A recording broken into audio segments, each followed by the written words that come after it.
I'm Dr. John Kruse. Welcome to today's question and answer hour. I'm already experiencing some difficulties with the Starlink connection, so hopefully it will hold. If video goes down, I'll still try to stay on for written questions and answers, and maybe it will hold out.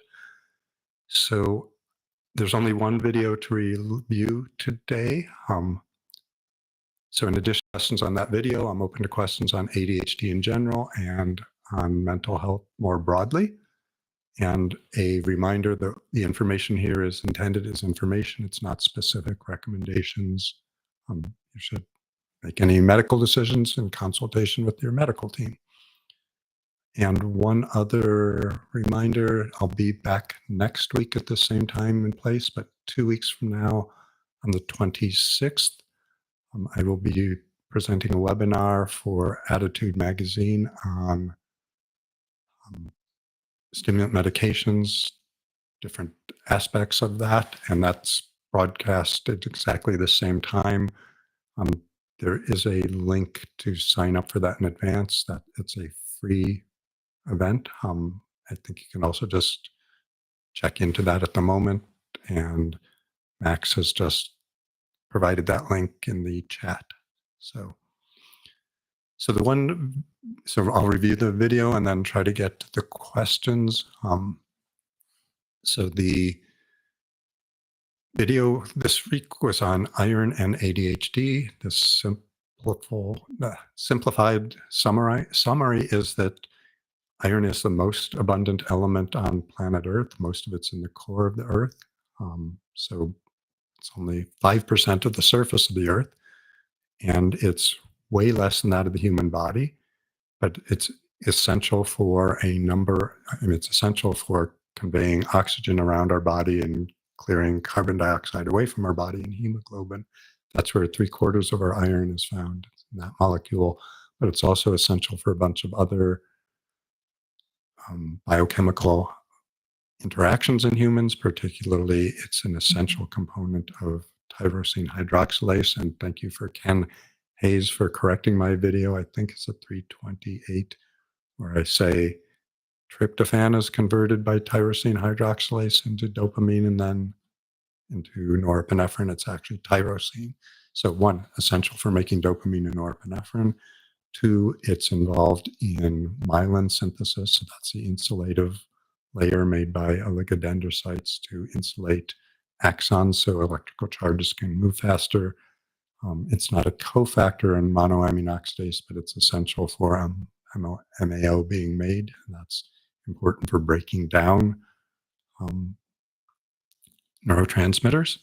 So there are more than 24 studies showing kids with low iron levels in their body, usually measured by serum ferritin levels, that low iron is associated in a risk factor for level, that there are at least a few studies giving kids iron supplements who have ADHD seems to reverse some of their ADHD symptomatology. There's also research showing that long-term use of stimulants seems to normalize iron levels. And yet, I ended the video by discussing that doesn't mean everyone should just run out and take iron supplements because that will help ADHD. The evidence in adults is much more sparse, and there's evidence looking the other direction of what's the downfall of having too much iron, and specifically having too much iron in parts of the basal ganglia, which is where the dopamine and norepinephrine cell bodies are, particularly some that seem relevant to ADHD. That having too much iron there is at least associated with higher rates of developing dementia, and that people who have diets that are lowering their iron absorption seem to have both less iron deposition and lower rates of dementia. So this is a important metal that has to be tightly regulated. So that's all I can say there.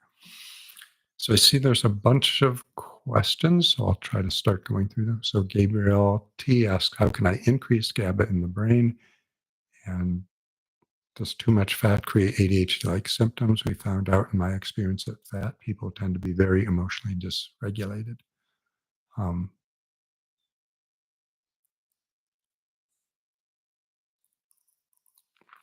and then also asking whether maybe I should interview Russell Barkley someday. Um, so in terms of increasing GABA in the brain, I know we focus a lot on neurotransmitters.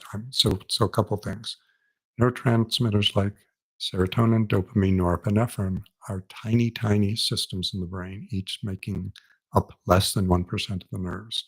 Something like GABA is probably in the range of 10 or 20 or more percent. So it's a massive system. So one, just it's highly unlikely that low GABA, high GABA is not much of an issue or shortages of GABA. So the notion that you need to increase GABA, I mean, there might be you need to increase the efficiency or what's going on at GABA receptors or systems. It's probably not going to come about just by boosting baseline levels of GABA. Um, and I do have a video, at least I've written about it on Medium, talking about how hard it is to change diet in ways that increase specific neurotransmitters. So I'm not sure what the title of that video is.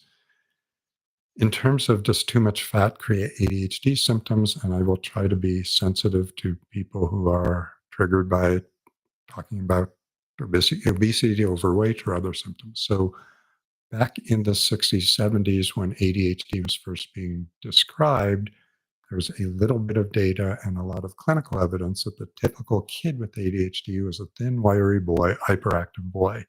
And that seemed to make sense that ADHD is associated with hyperactivity, you're burning more energy, you're more likely to be thin.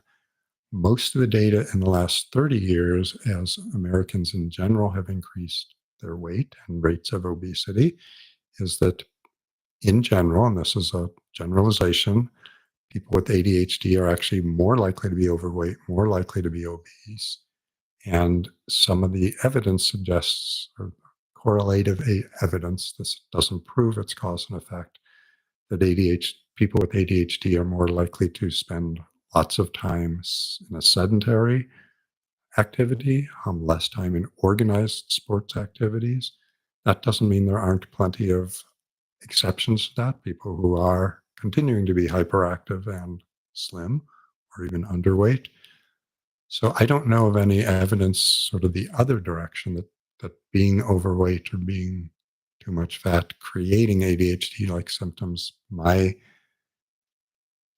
evidence is that it tends to be the other way around, that the way our modern society is constructed, it makes it more likely that someone with ADHD is going to wind up gaining more weight than might be healthy for them. So, hello, James Alexander. So James asks, do second-line ADHD medications like Strattera, Symbalta, Qelbree, and third-line ones like modafinil, sinosine just work less well than first-line amphetamines like Vyvanse? Or is the share of patients who benefit them all smaller as well? So different studies and different meta-analyses are conducted differently. Psychiatry in general is hampered by, and I say this over and over again, and it's not meant as a slur, people far brighter than I have spent their entire lives trying to come up with ways of measuring severity of ADHD or depression or schizophrenia.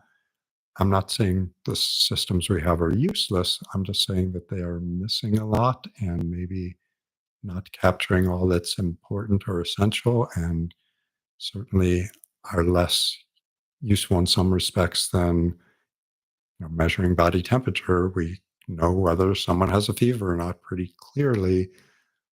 Scoring higher or lower on a depression scale or an ADHD scale may mean that the ADHD is worse, or it may be other factors. So separate from that, I would say the meta-analysis is that amphetamine is both helpful to a greater proportion of people with ADHD and helpful to a greater extent in terms of reducing symptoms more severely. Again, there are certain side effects that are more dangerous with amphetamine-based products than there are with most of the non-stimulants. And I'm looking at you are good because I guess I won't say good. You've probably heard me talking enough in my questioning as to whether methamphetamine, Concerta, Ritalin, Vocalin, Metadate, some others, is really a stimulant or not a stimulant. It again seems, in terms of efficacy, to sort out closer to the non-stimulants, generally at the top of there, but the separation in terms of efficacy is amphetamine products at the top and everything else below, from how I view the data. So, hello, Dennis. So Dennis asks, sorry, I've just jumped around. So Dennis asks, is it true that people with multiple personality disorder can change their blood sugar levels by switching from one personality to another? So although some people question, and it's called dissociative identity disorder now, I think, instead of multiple personality disorder, I think there's compelling evidence that it really exists. There are certainly also people who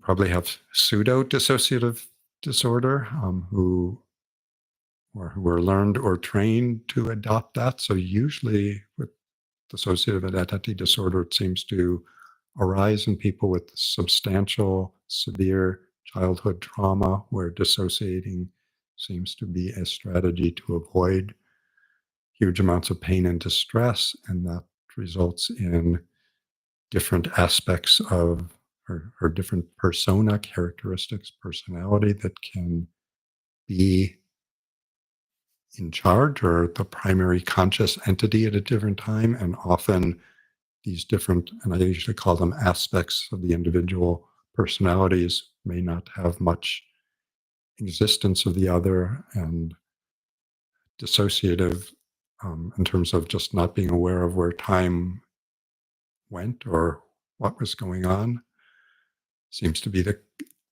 critical, not critical, but the common initial presentation. So there is some limited evidence that the different personalities may have different core baseline blood pressure levels, other physical characteristics. I don't know specifically the data on blood sugar, but that to me is certainly not unreasonable. I mean, there are probably different set points of sympathetic, parasympathetic balance associated with these personalities, different ways of speaking, different emotional predispositions. And we know emotions, attitudes, all these things can affect the body. So, how the question sort of implies that many people with these dissociative identity disorders can voluntarily switch from one to the other. And in some individuals, it seems, and from some personalities, it seems more readily to switch to others, whereas some people, it doesn't seem under much voluntary control. So hope that answers that. So James Alexander asks, some ADHD patients complain that SNRIs like Strattera help them with focus, but not with motivation, task initiation, and other ADHD symptom areas like stimulants do. In my clinical experience, aside from the initial stimulant mood boost mentioned before, have you seen any sort of pattern in terms of stimulants like Adderall improving different symptom areas than SNRIs like Strattera and Symbalta? So this is a great question that comes up often. And I mean, the limiting factor in terms of my answer may just be my own ability to detect differences that might really exist. But I'd say the pattern I see more is individual variation. I'm feeling that the magnitude of effects differs. I'm not saying that many people don't describe subjective differences between stimulants and non-stimulants. Um, I would say usually Strattera atomoxetine is considered a norepinephrine reuptake inhibitor, not a serotonin and norepinephrine. I mean, it does have much, much weaker effects on serotonin.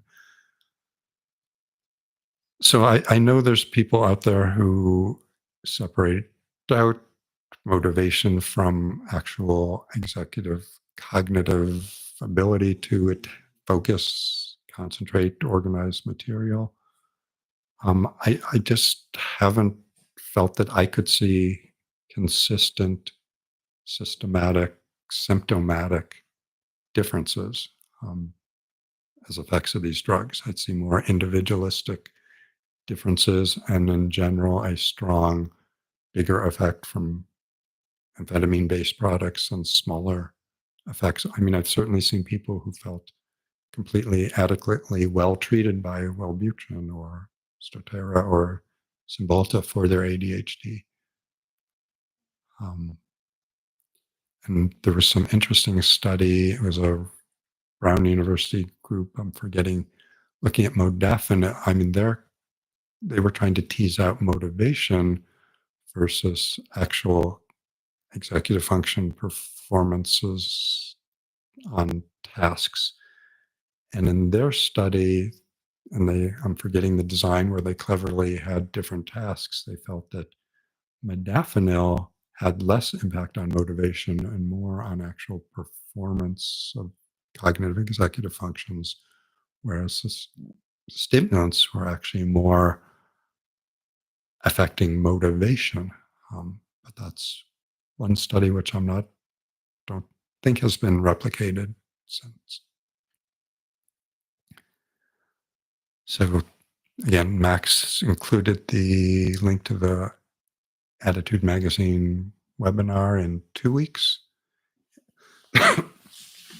Sorry. And Max has also forwarded a question on the Reddit forum, and I didn't put a shout out to the Reddit forum. So again, that's a subreddit under my name, Dr. John Kruse, for people who want to engage in more discussions on some of these topics. So designer study asks, does the brain lateralization theorized by McGilchrist apply to all of the brain? Like, for example, to the brain stem and cerebellum too? So I'm not speaking for McGilchrist, but my reading is that most of what he's talking about is focused on cortical and specifically mostly precortical or prefrontal cortical characteristics. Again, his research isn't suggesting that one hemisphere is doing all of one task or is viewing everything holistically, and the other hemisphere is only breaking things down and being reductionistic or other tasks, but that there are relative extents or strengths between the two hemispheres. So I don't believe or think that much of his work or findings or research in general has looked at the brainstem. And I'm less sure of what the cerebellum lateralization work shows. I'll just leave it at that. Hello, Suzanne Wenzel asks, what medication works best for over 67-year-old people? And my flippant answer is whatever works best for you. So there's I would argue, a myth out there that stimulants should not be used in elderly populations. So it is true that rates of hypertension in general increase as we get older. Certainly all of our medication, almost all of our medications, guanfacine is a notable exception, but all of our stimulants and non-stimulants that are boosting particularly norepinephrine, but most things that upregulate dopamine often upregulate norepinephrine as well. So all of them can increase blood pressure. All of them can increase rare events for cardiac bad events. But there's a wealth of research showing that many people in their 60s and 70s, and I have clinical experience with people in their 80s and 90s continuing to benefit from stimulants um, without adverse effects cardiovascularly. So again, so the relative risks probably are increasing higher and higher. So it's probably a lower percentage of people in their 60s and beyond who stimulants are the best fit. But I think the evidence is that they are the most effective, I mean, from childhood on, and whether the cost risk benefit is higher or lower. I mean, given the prevalence of hypertension, elevated blood pressure among the elderly, guanfacine looks like an interesting or positive choice in terms of maybe helping blood pressure as well, given that hypertension has been increasingly linked as a risk factor for dementia. That would also argue for getting blood pressure under good control. And the work of Amy Arnston and associated researchers at Yale and elsewhere indicates that in terms of preserving and promoting prefrontal cortical synaptic density and connections, guanfacine may be particularly helpful and useful. So that may be a particularly attractive option in that age group. But again, this is information for general purposes, and individual choices, recommendations should be made in consultation with your treatment team. Hello, Order 66 Brother PJ. That's an interesting name, and hopefully I didn't butcher that one either. He likes my pod. I'm assuming brother is a he. Do I have an experience comparing Symbalta to Qelbree? Qelbree is not yet approved in Canada, but I am curious about its efficacy compared to Symbalta. So one is I doubt that there's going to be a Symbalta Qelbree head-to-head study, particularly because I seem to be the one person promoting Symbalta duloxetine most for ADHD.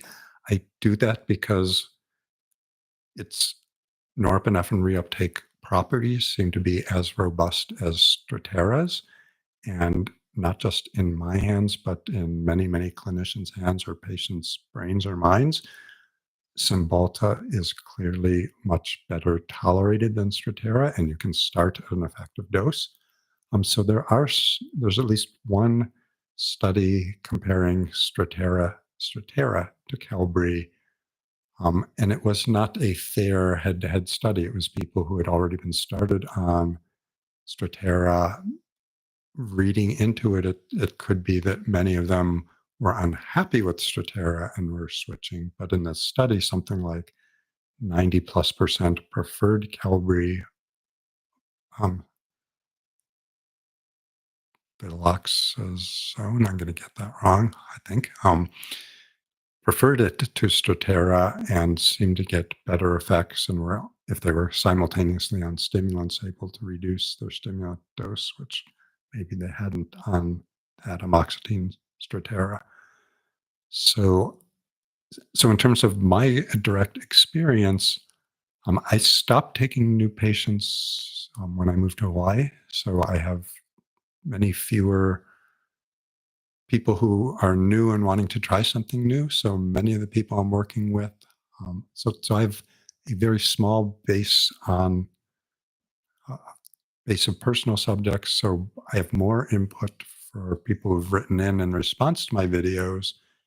And sort of like with everything, Qelbree seems to help a lot of people. It seems that there are certainly people it doesn't work for. Same with Symbalta, same with Strattera, same with Adderall. That yeah, I can't say much more than that. James Alexander asks, do I take any brain boosting supplements or smart drugs? If not, why not? And do I think the anonymous medical students, lawyers, and so on who promote them online for their workplace performance benefits are actually benefiting significantly from them? So there's a couple of different questions embedded in there and an amount of self-disclosure. So I'll happily try to address it all. So, and again, emphasize that the personal disclosure parts are my personality and idiosyncrasies and may not be relevant to anyone else. But I'll start with the bigger question.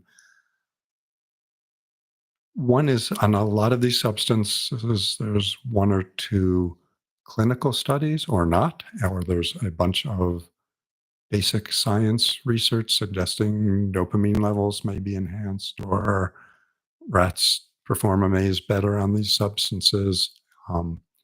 So I do think at least some proportion of the effects are placebo effects. I do think people are expecting to feel better or smarter and think or interpret that they're doing so. I think also that many of these supplements are sort of maybe like caffeine or mild stimulants, that they are just boosting alertness or attention more than actual strengthening memory or other exact brain functions that are being claimed that they are helping with. So that's I do think that there's probably substances out there that are really genuinely helping people. And the difficulty is that there are so many substances out there, you would spend hundreds of dollars a day taking all of them, and whether they would cancel some of the effects of each other out or not, or at least block some of the others' effects. So that's half the question. So in terms of personal life, so this is oversharing idiosyncrasy. I come from a family that's probably at one end of the extreme. So my mother, who just turned 90, when she's had one hip replaced, both knees, wouldn't take any pain medicine at all. She said, "Oh, I took the medicine one day, it didn't seem to help, so I didn't take it after that." So this is a woman who doesn't even take aspirin or Tylenol. I can remember the one half day I took off from school in elementary school because I had a fever and was sick at home. That was considered a grievous sin. So I grew up, and this is a woman who's a physical therapist, so not um, not rejecting the medical model or system, but not a strong believer in medications. So that shapes some of my biases. I'm not prone to taking lots of things. So one is I have been taking fish oil for 20 years probably, because I think my reading the evidence there and just the basic science premises of it, that our current diet, I mean, very, very clearly, robustly, from both archaeologic and cross-cultural evidence, our diets are highly skewed now in terms of what humans historically consumed in terms of um, omega 3 versus omega 6 fatty acids, that the ratio is roughly equal historically in human populations. And now almost everything in our diet is, um, in a modern diet, all the fats that are used are omega 6 highly rich fats, the sunflower, the cottonseed, everything.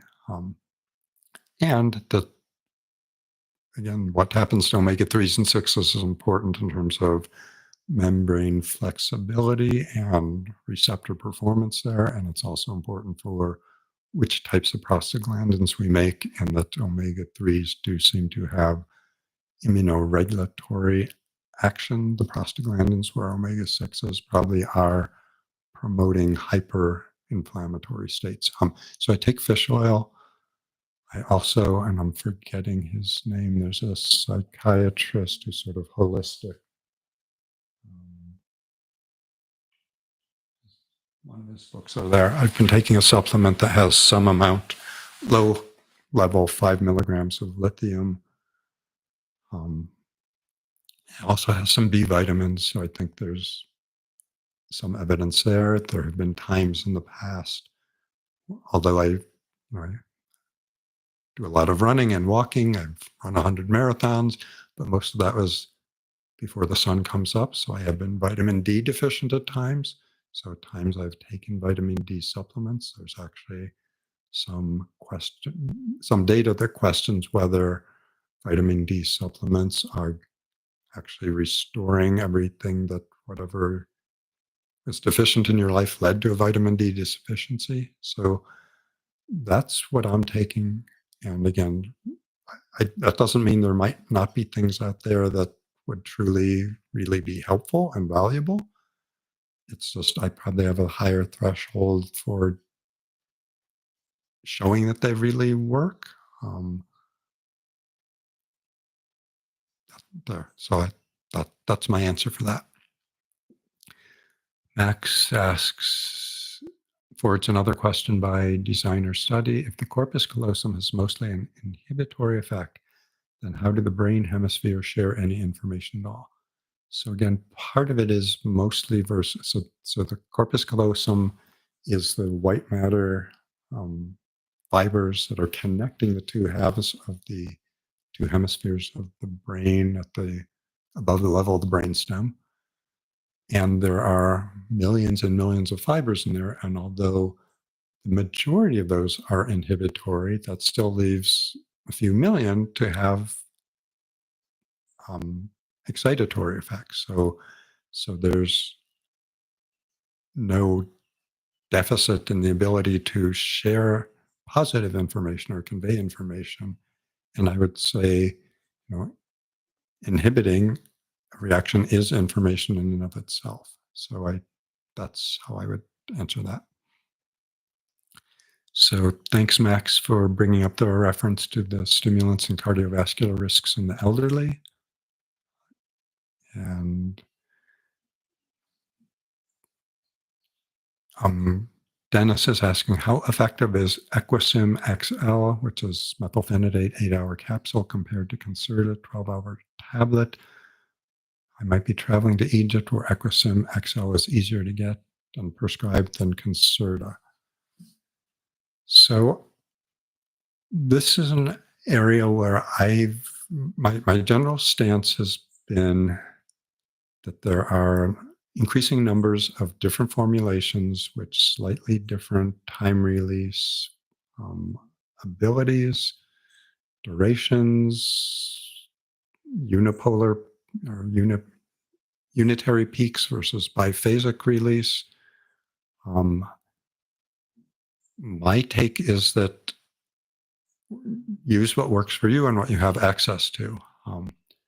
I think Concerta, because it's at least in the brand name, its osmotic delivery system did make it much more consistent day to day and person to person, consistent in terms of what concentration is being delivered at a given time. So it's much less sensitive to how quickly things are going through your digestive system today, which anxiety itself can affect that.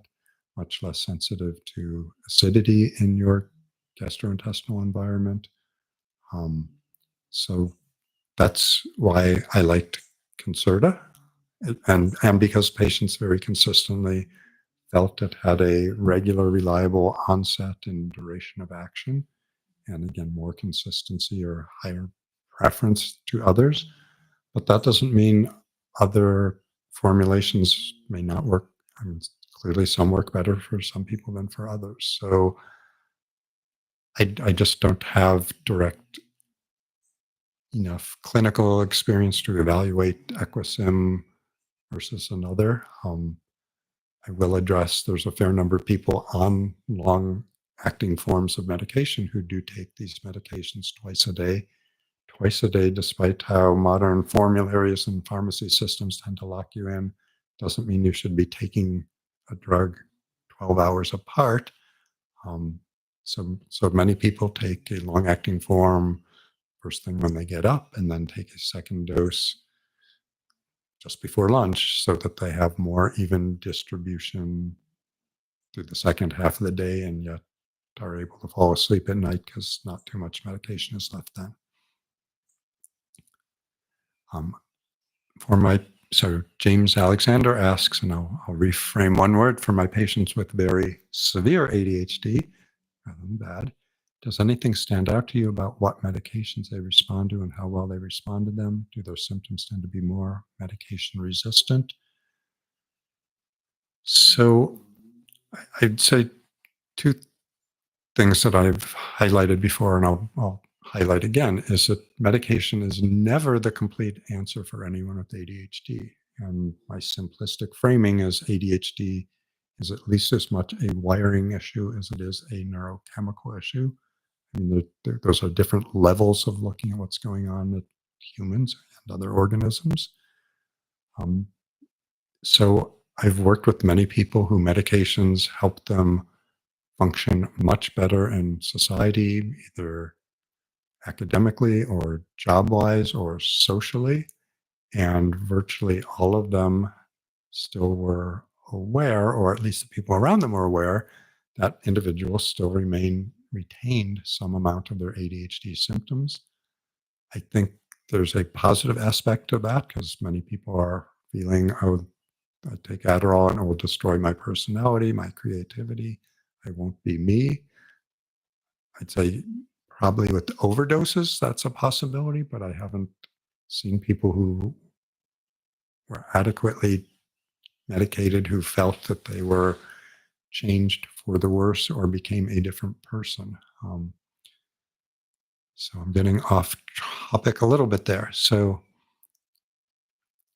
so one is the possibility for rendering someone who was not at all functioning in our society into someone who is able to find a role and meaningful connections. I'd say the potential for improvement is bigger if you're starting from a position of greater deficit. Um, but so what I've seen is that some of the most dramatic effects are from people who had severe ADHD, but also people who start out with severe ADHD are much more likely to have substantial residual symptomatology even when they are optimally medicated by our current medication choices. So I hope that answers. In terms of being not at all responsive, so that's one definition of medication resistant. Are people with severe symptoms more likely to be among that small number who just so so so I'll drop out and say in terms of responding to medications, most of the studies indicate somewhere along 60, 70, 80% of people with ADHD respond to stimulants. And the remainder, and many of those studies are linked or are lumped as non responders. But actually, looking at that data, usually almost half of those non responders are people who responded just had side effects that were too detrimental. So, in terms of actual non response, that's a fairly small number, particularly to stimulants. Um, so, I'm trying to think of whether in terms of absolute not responding at all, whether people who have severe ADHD at baseline are more likely to be in that group. I would say probably slightly more likely. I don't think we have good general research on it, but my own clinical experience would suggest yes, that maybe a disproportionate number of those who don't seem to get any positive response from stimulants are people with very severe ADHD to begin with.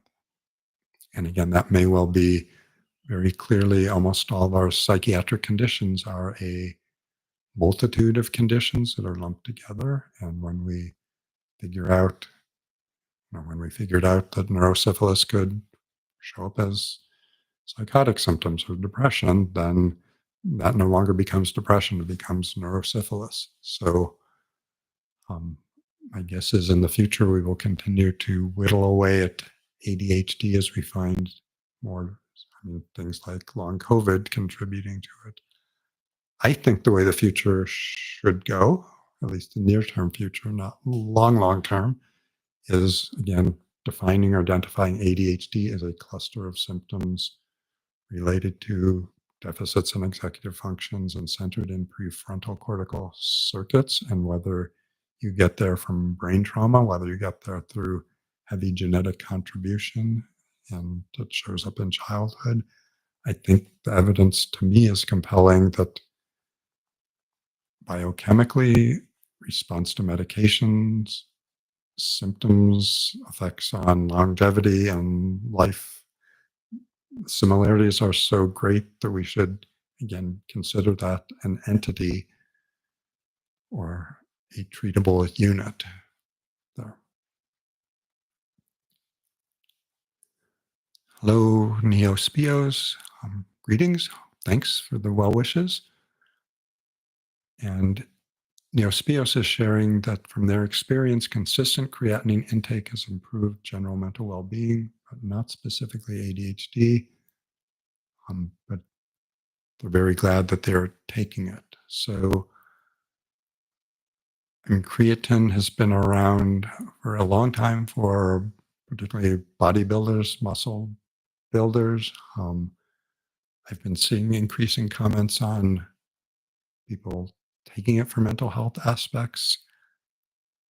I'm not familiar with how much, if any, data research, but I will probably check into it to see if that's worth talking about. So James Alexander asks what fish oil brand you take and what dose, what specific product is it? So I do have a talk on fish oil, so there's information there.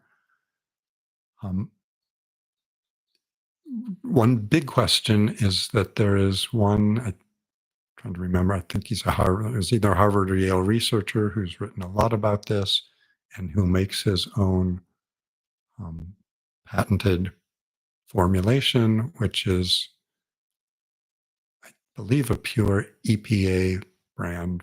So in nature, whether you're a salmon or a bald eagle or a grizzly bear or a human,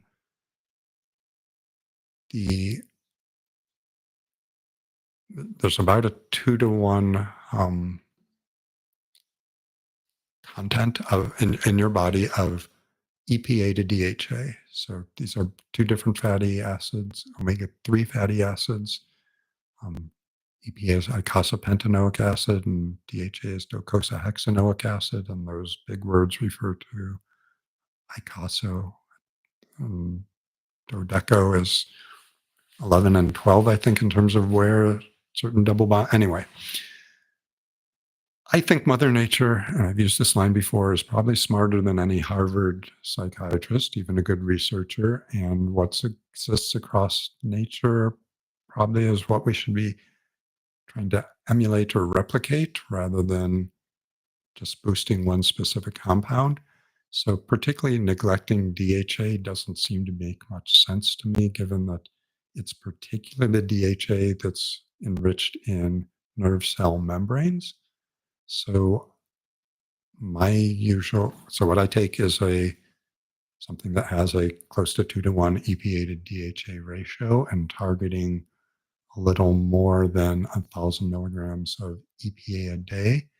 And I've been taking Costco brand for years just because Costco, in my assessment, seems to do a pretty good job with quality and it's cheap. So I have taken a Trader Joe's brand. I know there are people who have specific propensities to Nordic Naturals or others. There has been some concern that some of these products may have contamination with heavy metals, although most of the purification process should be moderately effective at removing heavy metals, whether fat soluble toxins like some of the breakdown products from plastics are there or not is probably a more complicated question, and they're less safe from that. So that's probably about all I have to say about fish oil. So hello, Borislav again. Borislav's asking me to suggest med investigation to a person who suffers from asthenia since childhood, trauma that led to subclinical depression, epigenetic triggers. Thank you. So,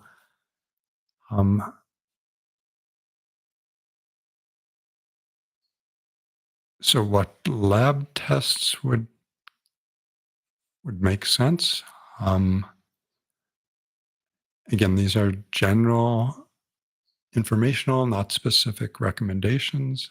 But if someone's having sort of neurologic issues that seem connected to early childhood experiences, I mean, certainly checking vitamin B's, vitamin D level, looking at, whether you're anemic or not, possibly checking iron, zinc, other metals may have some potentially treatable information. Thyroid issues, since there's a lot of overlap between endocrine systems and our nervous system. But I'd say more of my workup particularly in terms of immunologic markers,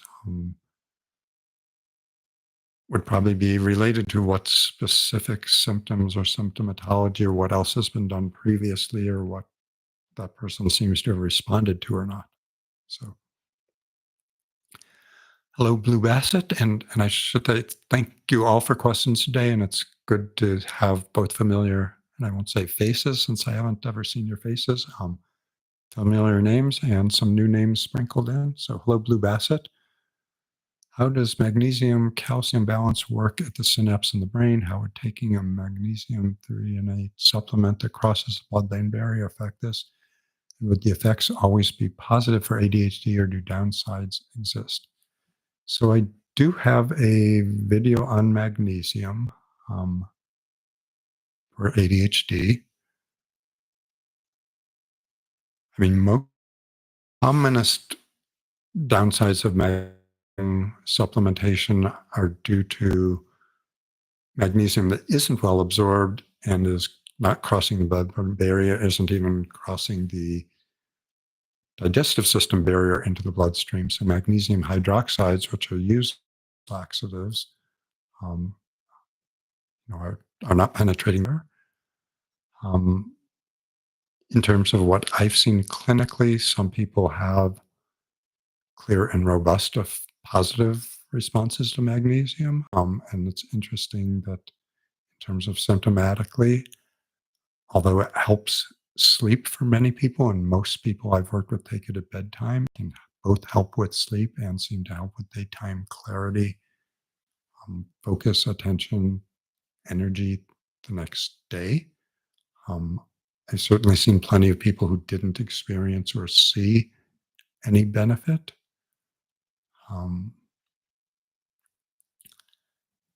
And off the top of my head, I cannot intelligently discuss magnesium calcium balance. So I'm just avoiding the technical end of your question.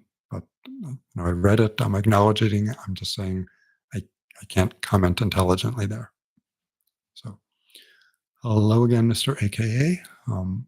One would think that ADHD people are more likely to be hydrated, and even 1% to 2% mild dehydration can cause noticeable cognitive impairment. Do I know anything about this?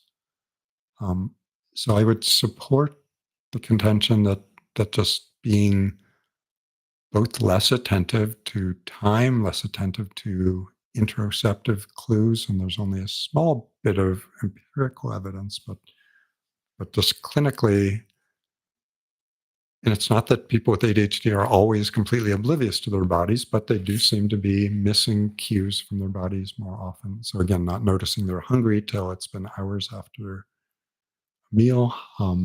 So the fact that they could be more often dehydrated seems likely. I am not aware of any specific research on that. And yes, it's a good point that even mild dehydration can cause some cognitive impairment and issues. So it's a reminder to remain well hydrated. But I don't know whether I don't know specifically whether dehydration has been studied at all in ADHD. There's a video I have on temperature in ADHD and separating out the effects of what's just temperature elevation and what's dehydration is probably going to be tricky because elevated temperature is one of the biggest risk factors for dehydration. So thanks, Max, for um, providing the link to fish oil and ADHD. So thanks.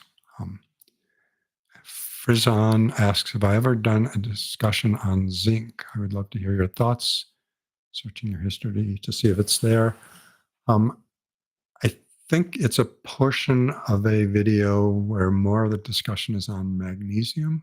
I think it's in the magnesium video, magnesium and zinc. So there it is. Thanks, Max, again. And interestingly enough, it came up again when I was doing research for iron, that there's many more studies that looked at combined supplementation for kids with zinc and iron rather than just iron, and finding benefits for that supplementation. Mr. AKA asks, do I have ApoE4? If you do, then you have to dose DHA at like 2 to 3 grams daily of triglyceride form for meaningful brain uptake. At least the genetic analyses I have don't indicate that I have ApoE4, but thanks for that biochemical tip. So again, that's the um, allele or genetic variant of the ApoE protein that has been strongly associated with predisposing people to Alzheimer's disease if you are homozygous for it, and still some increased risk even if you have one version of it, I believe. So James Alexander asks, how can somebody tell whether they've been optimally medicated, especially considering that stimulants can boost the motivation, focus, executive functioning of even non-ADHD people above average? I mean, so two different senses of optimally. Optimally, one sense would be what's the best you could be in all possible universes, or all possible options. And two is what's the best that this particular drug or maybe drug combination can do for you. The first question is, I'd say, only answerable unless you try every combination of everything. And I would argue for most people that's not worth the time and effort expenditure to do. So the more narrow question is, how can we tell with a given drug we are optimally medicating it?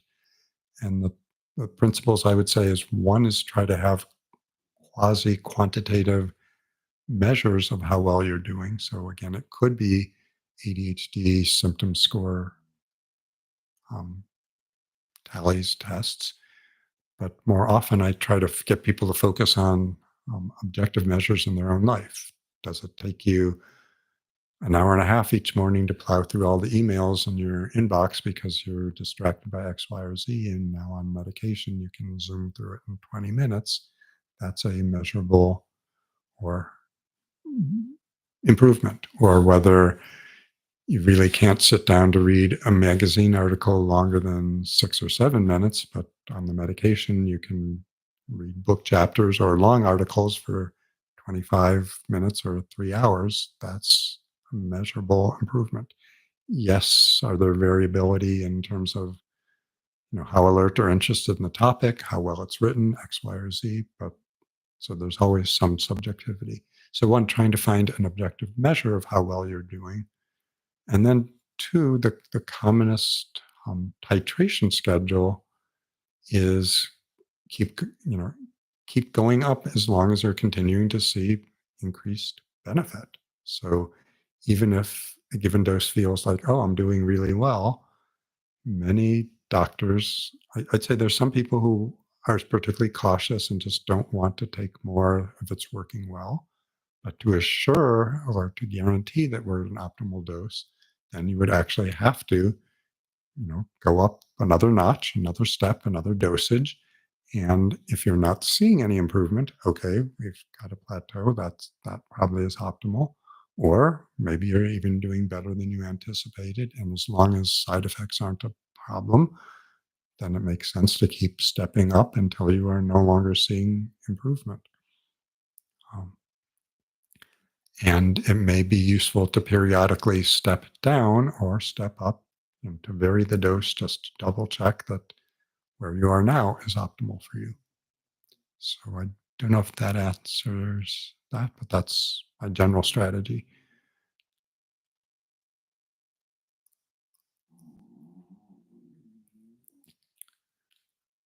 Okay, so I should have read the whole question. So the second parts of James Alexander's question is, for example, many people with ADHD say they had to switch to a stronger medication or dose when starting professional school or a high intensity, high hours job, despite their meds having previously controlled symptoms up to that point in all other areas of their lives. How can someone tell they're treating their ADHD versus trying to inflate their executive functioning?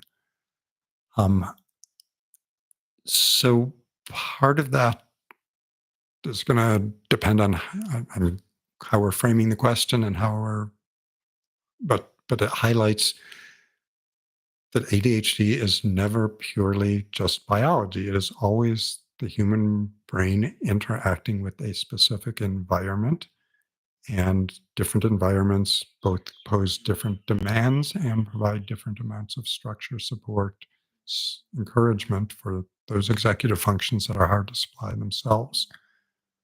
So,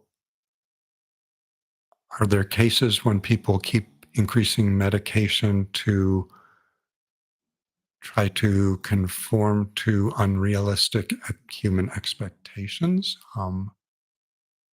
I'd say that's where I would. I think you're getting at the same question I'm getting at, but I would try to assess that: do you really want to be working 16 hours a day on any job? Is it really reasonable to be striving for perfect scores on your LSATs or your bar exam when all that's required is that you pass those tests, and almost never in the rest of your life, unless you did really well and want to brag about it, is what your actual score, what your actual score was. No one's going to know or care. Um, and yet, so part of it is my test versus quest strategy for life. And that is, we so often make tests out of things that should not be, and we should be focusing on what is our overarching goal. And I get that if you're really interested in your goal, yes, putting lots of time and effort and energy into it would be fun and potentially rewarding, but there's still limits to that, and still probably limits to your own brain. So I don't know if I answered that question, which I would frame as much a philosophical question. So Max is hoping to lighten things up, and I haven't gotten to the question yet. So a lighter question: with my science background, can I settle once and for all the debate between metric and imperial systems? Can't we all agree that an inch is 1/12 of a foot is silly? So I'm old enough to remember when Gerald Ford, president of the US in 1976, when the US had its bicentennial, declared the US a metric nation. And for a while, there were, in some areas at least, road signs that were both in kilometers or kilometers, and miles. I mean, except for one area in temperature. So I'll get to temperature in a minute. Yes, the metric system is far easier to work in, far more logical, is used much more pervasively around the world. And the fact that the US is a big country and a economic leader has let us persist in continuing systems that the rest of the world has abandoned because they were inferior. What I would say with temperature, and I do think the Celsius centigrade system is more logical, and having 100 points between freezing and boiling of water at zero elevation. On the other hand, the human body, most people are able to detect a change in temperature of about 1 degree. So Fahrenheit degree is 1.8 times more sensitive, or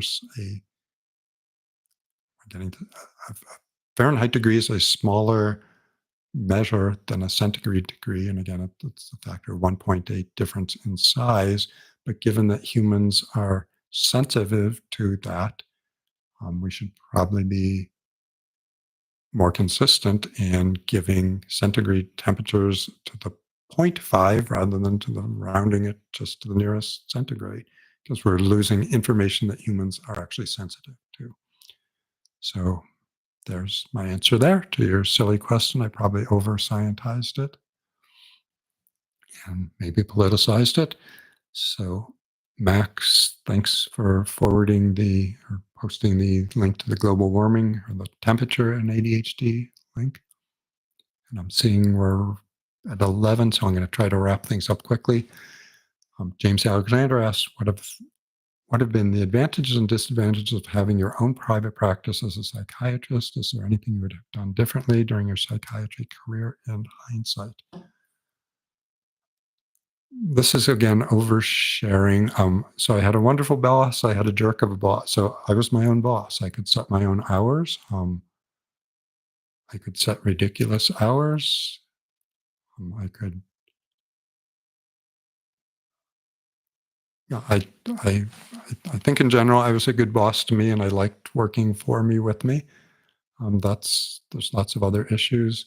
I guess one big question is, and whether numbers are again quest versus test. I'd say undoubtedly. So after I finished residency program, I was a adjunct clinical faculty member, and I had a few hundred of them at UCSF, I believe. And I was doing so little that it felt dishonest to keep going with that title. So I don't have any professional institutional linkage. The good thing is, particularly when I wrote my book on Donald Trump and ADHD, I could say what I wanted without fear that it would jeopardize my job or embarrass the institution or be censored by them. On the other hand, I think being affiliated with any institution would have unfortunately increased my credibility. So the world is not a meritocracy.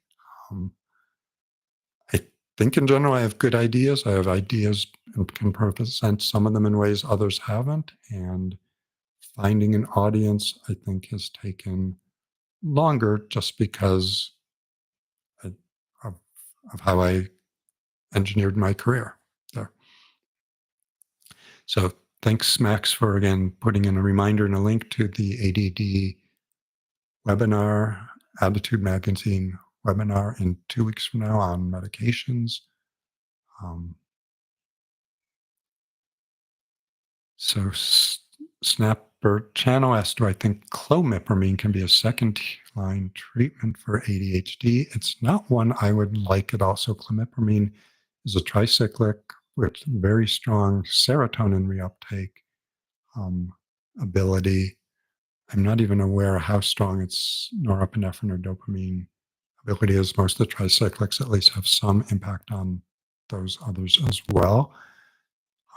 So unless someone's having prominent OCD with their ADHD, it isn't off the top of my head something that I would strongly go to.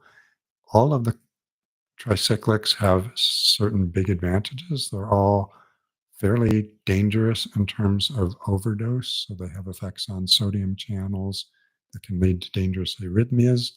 All of them tend to be associated with weight gain, constipation, orthostatic hypotension, dizziness when you stand up. And some of these are because not beneficial effects, but because of effects on acetylcholine systems, effects on histamine systems that are just causing side effects that aren't particularly desirable. Does it work for some people? Great. So Blue Bassett asks, what do I think of saffron supplements for social anxiety, depression, and acetylcholine supplements for brain fog, cognitive function? And I will sort of pass. I know there's one study looking at saffron for ADHD. I just don't know how much good research is done. I mean, is it plausible that it could help? And also acetylcholine, I just don't know the research body there. So if there's enough interest, I can look into those. So thanks, Max, for posting the Quest versus Test link. Um, so thanks for your participation. Thanks, Max, for helping out throughout. And Max is also he doesn't like to be praised, but he's done a wonderful job of salvaging the audio content and improving it for some of the older videos. We do have a backload of these to work on, and many of them I should simply be re-recording. He also enhances the sound of the new recordings as well as the older ones. And so, and I guess I'll save pramipexole for ADHD. I think I've spoken about it, but I'm forgetting where it might even be on restless leg syndrome talk. Um, so stay healthy, stay happy in this very crazy world. And thanks for your questions. Thanks for your participation. And I'll just do a shout out too. I'm finishing the first draft of my next book on ADHD. The book won't be out till next year, but the big chunk of the writing is pretty much done. Now we're in the revision stage. Thanks. Bye.